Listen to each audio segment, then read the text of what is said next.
لن یتقبل منکم انکم کنتم قوما فاسقین، کہ آپ یہ بھی فرما دیجئے میرے محبوب کہ تم خوشی سے خرچ کرو یا نہ خوشی سے، ہم تمہارا مال ہرگز قبول نہیں کریں گے کیونکہ تم نافرمان لوگ۔ اس آیہ کریمہ کا جو شان نزول ہے وہ بھی وہ جس کے متعلق میں نے ذکر کیا تھا کہ نبی اکرم صلی اللہ علیہ وسلم نے جد بن قیس سے جب کہا تو اس نے کہا کہ مجھے آپ وہاں لے کر نہ جائیں، میں عورتوں کے معاملے میں فتنہ میں پڑ جاؤں گا، تو مجھے رخصت عطا فرما دیں۔ تو اس نے یہ بھی کہا تھا کہ میں مال کے ذریعے آپ کی مدد جو ہے وہ کر دیتا، یعنی کہ اپنا مال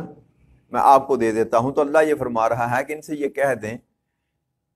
کہ تم خوشی سے دو یا نہ خوشی سے دو، ہمیں تمہارا مال ہرگز قبول۔ تو منافق کا جو مال ہے وہ اللہ کے ہاں قابل قبول نہیں ہے، کیوں؟ بے شک تم نافرمان ہو۔ ظاہری طور پر تو تم نے روپ دار رکھا ہے ایمان والوں کا، مسلمانوں کا، لیکن حقیقت میں تم نافرمان ہو، اللہ اور اللہ کے رسول کی نافرمانی کرنے والے ہو، اس لیے تمہارا مال اللہ کے ہاں قابل قبول نہیں ہے۔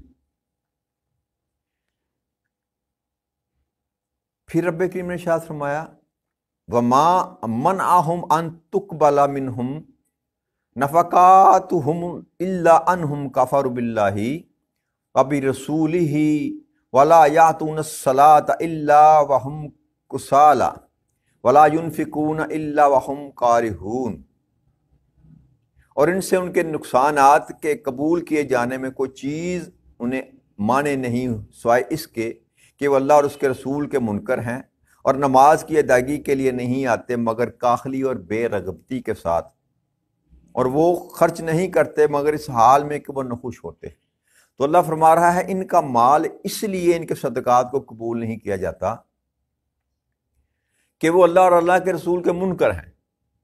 ظاہری طور پر تو وہ اللہ کو بھی مان رہے ہیں، اللہ کے رسول کو بھی مان رہے ہیں، مگر اندرون ان کی حالت یہ ہے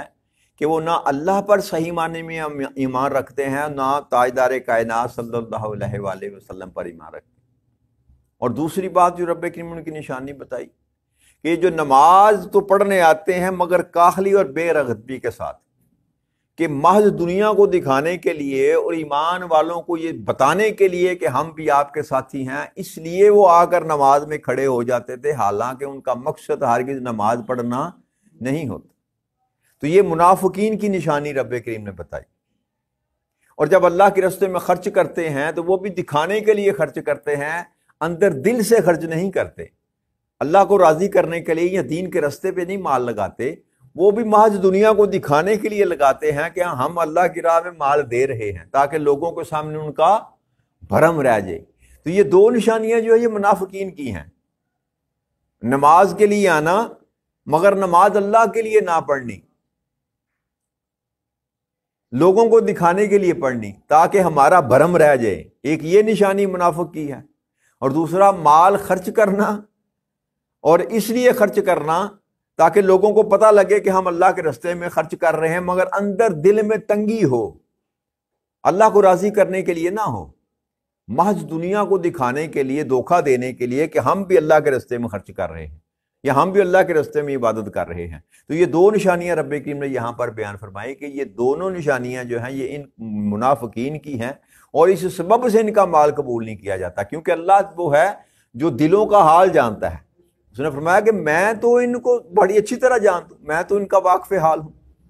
یہ بھلے بروب دار کر بیٹھے ہوئے ہیں، ایمان والے بن کے بیٹھے ہوئے ہیں، مگر اللہ تو ان سے بہت اچھی طرح واقف ہے۔ تو پھر اللہ نے فرمایا فلا تعجبک اموالہم واولادہم انما یرید اللہ لیعذبہم بہا فی الحیات الدنیا وتزہق انفسہم وہم کافرون۔ اور آپ وہ ان کے اموال تعجب میں نہ ڈال دیں اور نہ ان کی اولاد، بس اللہ تو یہی چاہتا ہے کہ انہیں انہی کی وجہ سے دینوی زندگی میں عذاب دے اور ان کی جانیں اس حال میں نکلیں کہ وہ کافر ہوں۔ اب رب کریم نے یہ بتایا ایمان والوں کو کہ یہ جو ظاہری طور پر تم ان کا مال و ثواب دیکھ رہے ہو، ان کی اولادوں کو دیکھ رہے ہو، کھاتا پیتا کھلتا پھولتا، کاروبار میں ترقی، یہ جو دنیاوی طور پر ان پر نظر آ رہا ہے تمہیں، یہ تمہیں تجب میں مبتلا نہ کر دے۔ یہ اللہ کی طرف سے ہے، اور اس لیے ہے کہ اللہ ان کو عذاب میں مبتلا کر دے، اس کے سبب سے عذاب میں مبتلا کر دے۔ کیوں؟ ایک خاص مقام تک انسان جب دولت کے پیچھے بھاگتا ہے نا، جس کا مطمع نظر محض دنیا ہو، اللہ اور اللہ کے رسول کو راضی کرنا نہ ہو، محض دنیا کمانے کے لیے جب انسان دوڑتا ہے، تو ایک مقام ایسا انسان کی زندگی میں آتا ہے کہ جب پھر اس مال کے لیے وہ ہر چیز کی تمیز کو بلا دیتا ہے، حق کیا ہے، جھوٹ کیا ہے، سچ کیا ہے، جائز کیا ہے، ناجائز کیا ہے، حلال کیا ہے، حرام کیا ہے، وہ اللہ کے بتائے ہوئے تمام معاملات کو پسے پش ڈال دیتا ہے۔ بس اس کا مطمع نظر یہ ہوتا ہے کہ میں یہ بھی لے لوں، میں یہ بھی لے لوں، میں یہ بھی کر لوں۔ یا اپنی فکر ہوتی ہے یا اپنی اولاد کی فکر ہوتی ہے، کسی اور کی طرف وہ توجہ نہیں کرتا۔ تو یہ اللہ کی طرف سے اصل میں عذاب ہے۔ انسان سیدھے راستے سے بھٹک جائے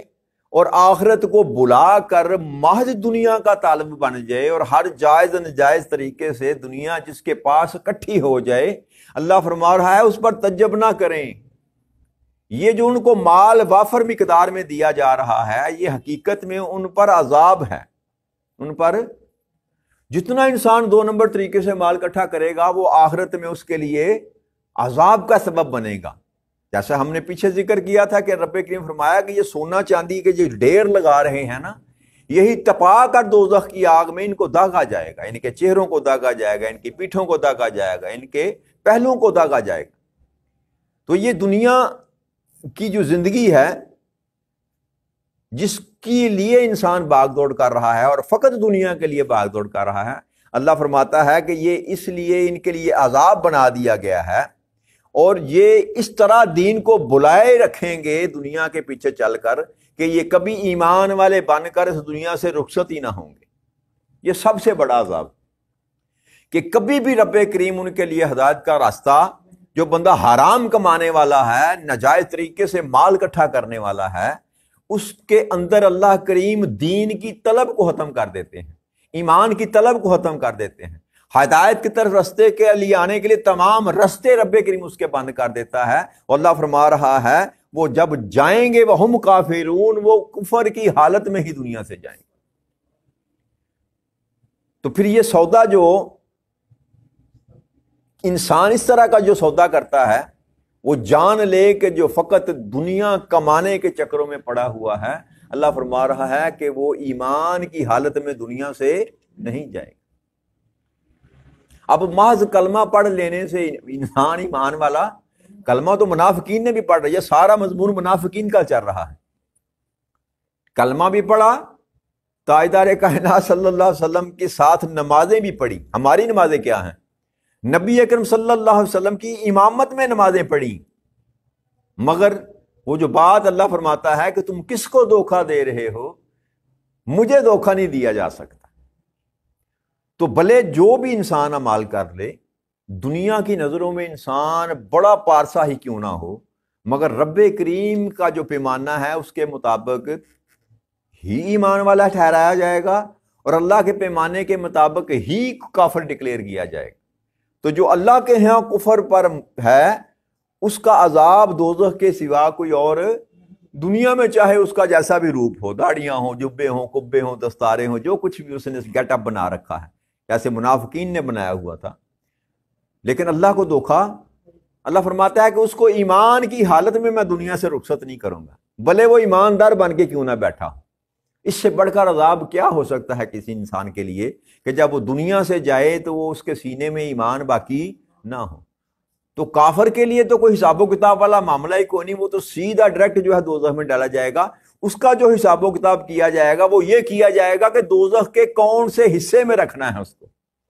جس قدر اس کے برائیاں بڑی ہوں گی، جس طرح جنت والے کی جس طرح اچھائیاں بڑی ہوں گی، اس طرح جنت میں اس کے مقام بلند ہوں گے۔ اسی طرح کافر جو ہوگا، جس قدر اس کا کفر